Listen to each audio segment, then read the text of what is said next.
Senator Davis? Mr. President, not being able to explain my vote in 60 seconds, I intend to debate Senate Bill 1042.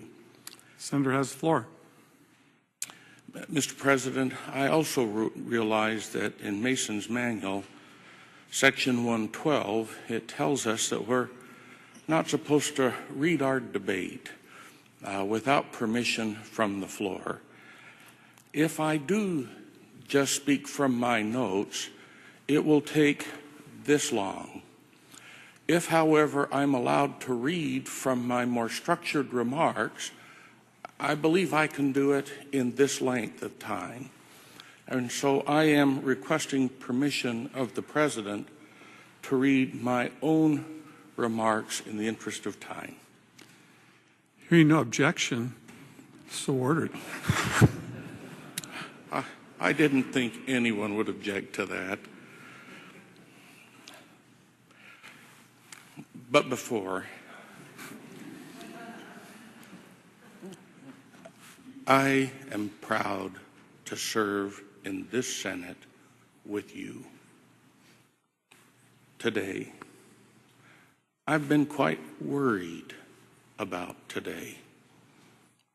I'm not worried anymore. Regardless of the outcome, this is the type of civil and thoughtful discourse I have literally prayed for today. And so I thank all of you who have spoken so far, and I have confidence that is how the rest of the debate over the next 10 minutes will go. Mr. President, Thomas Jefferson in his first inaugural address said, "Every difference of opinion is not a difference of principle." To those opposed to the bill, principally, I agree with you. But there are other factors that guide me to an initial different conclusion. Personally, like others, I believe that President Obama, Congress, and the United States Supreme Court got the health care reform wrong.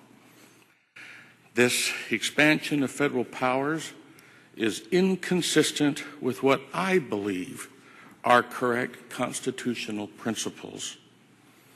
As a result, Idaho fought the enactment in the United States Supreme Court with my support.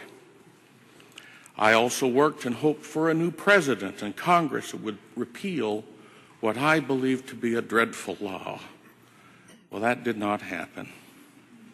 Late last fall, I met with Governor Otter regarding his decision to push for a voluntary and partial state-based insurance solution rather than cede full federal mandatory control in Idaho.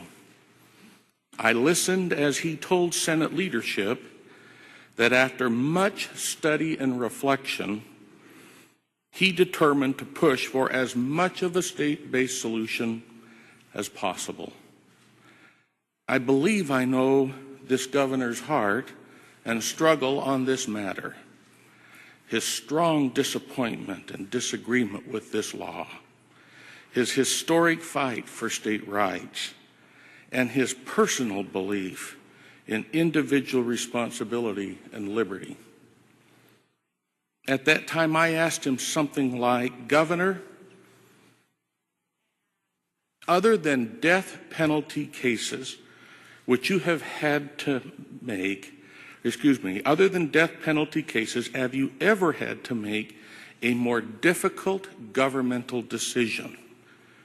With little hesitation, he confirmed that death penalty cases are his most difficult, but then quickly added, "Bart, my no vote on the Patriot Act was my most difficult, but this decision was a close second." Governor Otter's statements capture the struggle that others and I have had with this state-based exchange component of the Patient Protection and Affordable Care Act. During this year's State of the State address, Governor Otter said, rejecting the opportunity to assert ourselves into the state-based exchange will result in an unresponsive, one-size-fits-all federal exchange, wreaking havoc on some of America's most reasonable costs of coverage. At its core, he said, it is a matter of states' rights. You all know how I feel about Obamacare, he continued. I will continue encouraging and supporting efforts by our Idaho congressional delegation and many others to repeal and replace the law. But the fact remains that for now and for the foreseeable future, it is the law, and as responsible elected officials, we're sworn to uphold the rule of law, not just those laws that we support, close quotes. Some Idahoans want Obamacare. I don't. Some Idahoans believe that Idaho has the power to nullify a federal law. I don't. Some Idahoans hope that if enough states say no, President Obama and Congress will repeal or substantially weaken President Obama's signature legislative success. I wish this was true, but every indication from the federal government says that it isn't so.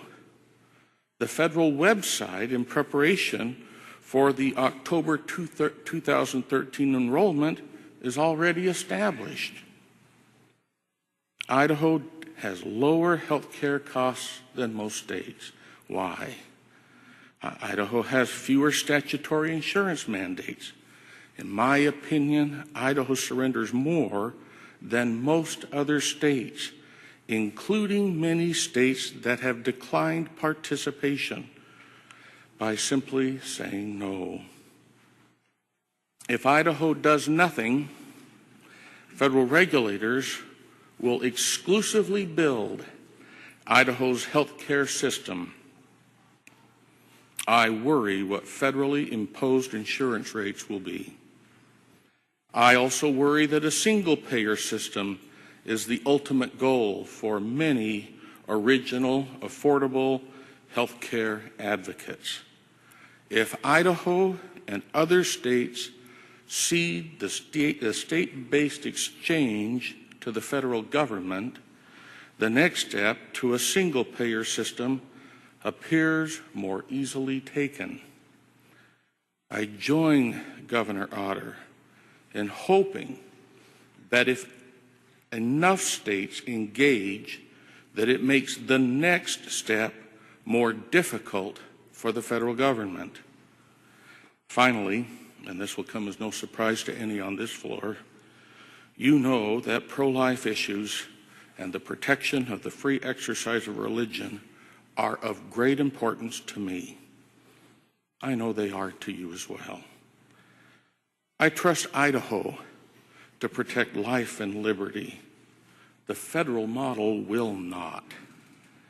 I genuinely pray this proposed voluntary state-created market-driven health insurance exchange will. I know that Senate Bill 1042 is an imperfect remedy. You've demonstrated that this morning.